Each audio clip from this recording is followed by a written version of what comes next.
La paraula al senyor Raül Sánchez per donar resposta. En un principi, en un temps de 10 minuts. Si en fes falta més, ho podríem allargar, però sí que li agrairia que es pogués cenyir en el temps. Doncs moltíssimes gràcies per l'interès de tots els grups parlamentaris. La veritat és que per nosaltres ens agradaria moltíssim que les qüestions de família, com ja passa a la resta d'Europa, tinguin una prioritat o siguin més importants al debat i a l'agenda pública. Com ja dic, passa a altres llocs que, com diuen, la feblesa és que moltes vegades no el tenim ni a l'agenda ni al debat públic. També disculpar-me perquè potser en 10 minuts no arribaré a respondre totes les preguntes, que donen molt de sí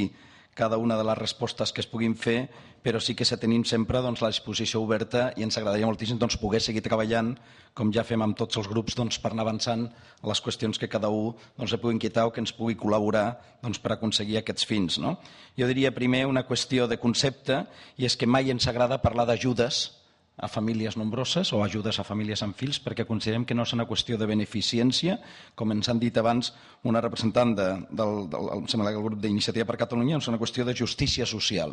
O sigui, quan un parla de família, i així s'entén a la resta d'Europa, no és una qüestió de que s'estigui fent filantropia o estiguin dient, bueno, aquests pobres, anem aquí,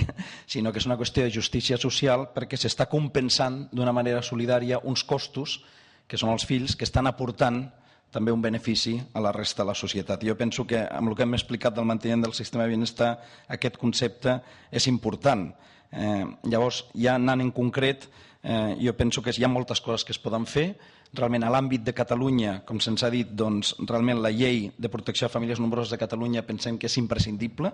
perquè l'any 2003, la llei 40/2003 del 18 de novembre,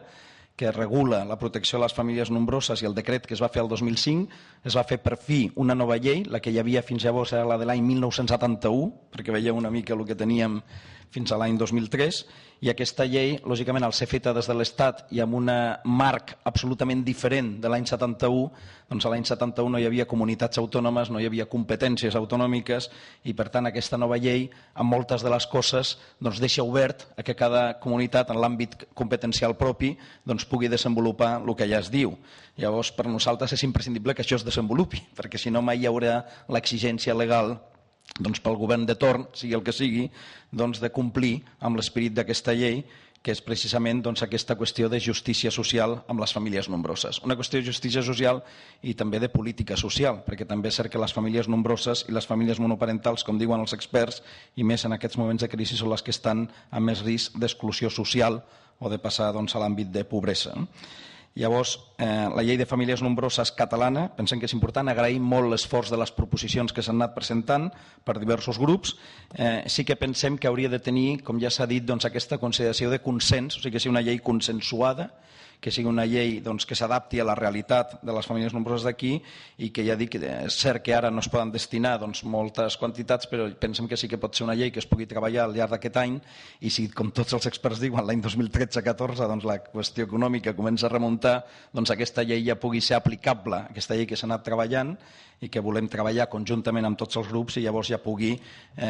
posar-se en pràctica i amb una dotació pressupostària important, perquè ja dic que si es volen fer polítiques de família sí que hem de tenir clar que s'ha de destinar, és com quan un vol fer una autopista, o un vol millorar les infraestructures, doncs està clar que s'ha de destinar uns diners, s'ha de fer una inversió, doncs en família a Europa també està demostrat que s'ha de fer aquesta inversió. Fins ara, què podem fer? Doncs coses no molt cares, però sí que es poden fer algunes per fer aquestes polítiques més amigables, o més no discriminatòries, o almenys aquesta discriminació positiva cap a les famílies. Jo diria, per exemple, dues coses molt senzilles.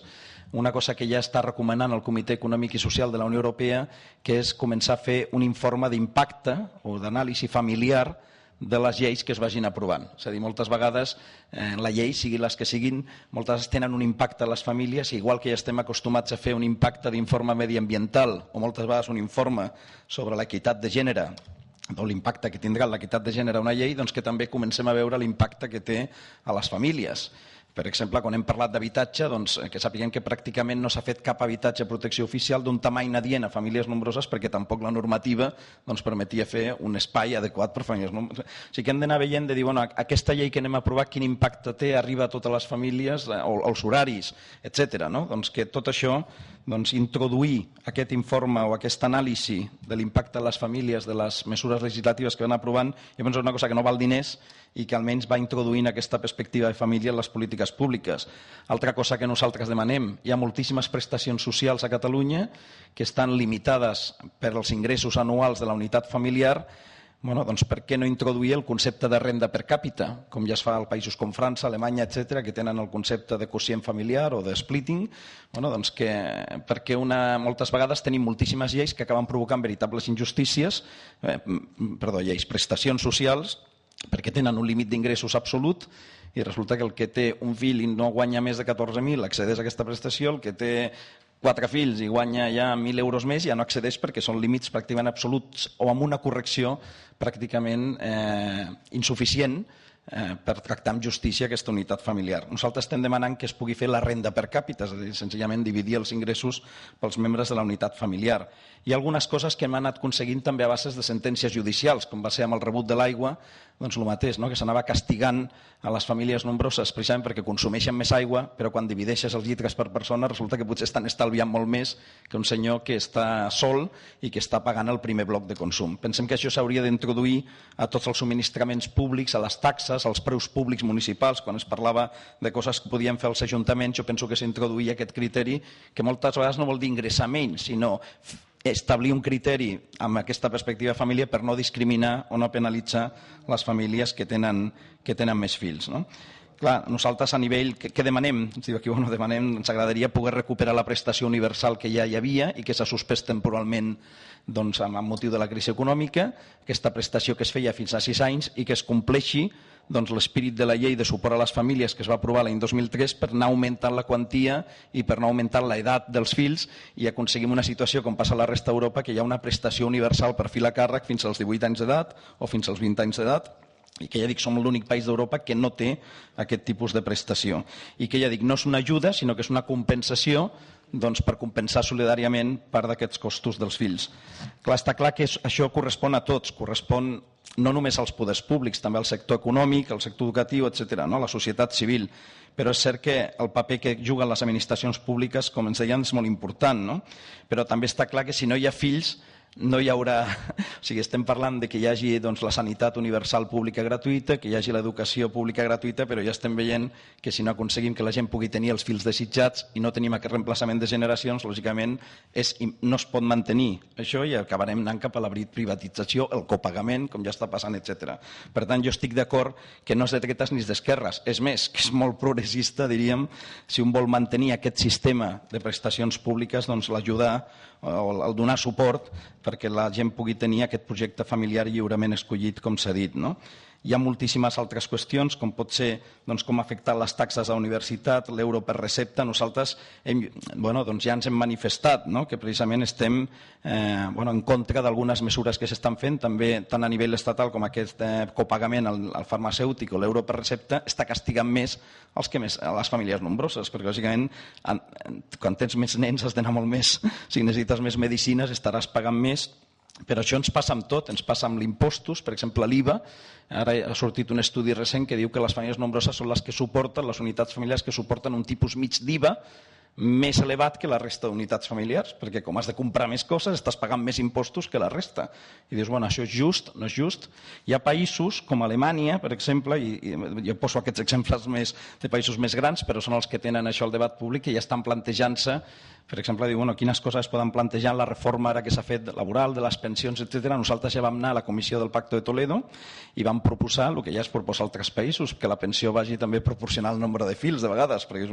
el que ha tingut més fills està portant més, diríem, les pensions. El que no ha tingut fills, el que no s'ha gastat en fills, s'ho pot gastar en un pla de pensions privat, que a més està bonificat fiscalment molt més que els fills. En canvi, el que ha tingut fills no, doncs que això pugui tenir una certa compensació a l'hora de les pensions, per exemple, podria ser una idea. La veritat és que és molt important el que ha sortit en moltes intervencions, que no és una qüestió ideològica, que hauria de ser una qüestió de consens, i amb això ja a tota Europa es fa el que es diu les evidence-based policies, o sigui, les polítiques basades en l'evidència. Llavors, l'únic que s'ha de fer és recollir les dades de la situació i necessitats, com s'ha dit, de les famílies nombroses, i amb això estem disposats a donar-les i veure quina solució podem trobar entre tots, més que intentar imposar cap tipus de model. I per què han sigut febles les polítiques familiars a Catalunya? Jo diria com han estat febles, amb això sí que estem una mica lligats també a la resta de situació. Jo penso perquè la família ha estat un tema tabú a l'agenda pública, precisament per aquesta qüestió ideològica, diríem, primer, és que ja ha anat sortint aquí la resposta, el debat ideològic, que moltes vegades s'ha fet que un per una cosa i l'altre per l'altra ningú ha volgut abordar en sèrie, de veritat, doncs aquestes qüestions, i després perquè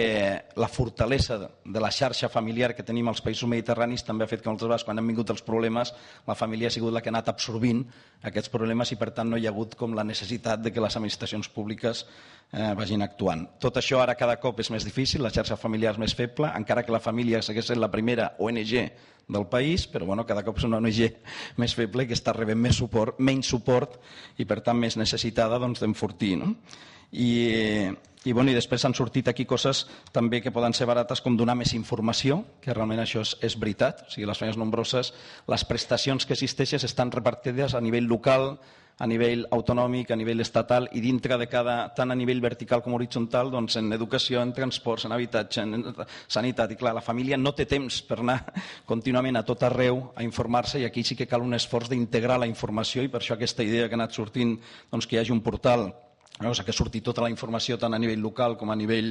autonòmic com a nivell estatal, especialment local. Nosaltres hem fet ara una enquesta a tots els ajuntaments de Catalunya per intentar anar recollint què és el que estan fent cada ajuntament i hem descobrit coses que això està molt bé. També seria bo l'intercanvi de bones pràctiques i amb això també animo als grups parlamentaris a que vagin recollint aquells ajuntaments on governen aquelles bones pràctiques que puguin servir a tothom i posar-les a l'abast de tothom com unes bones experiències. I després, en fi, que ens oferim totalment per col·laborar amb tots els grups. O sigui, ens teniu absolutament a la vostra disposició. Jo penso que treballem i representem les famílies que són les que saben realment el que necessiten i diríem els grups parlamentaris són els que teniu el poder de poder trobar o desenvolupar aquestes solucions des de l'àmbit que podeu competencial vostre i per tant ens teniu totalment a la vostra disposició. Moltes gràcies. Moltes gràcies, senyor Raúl Sánchez.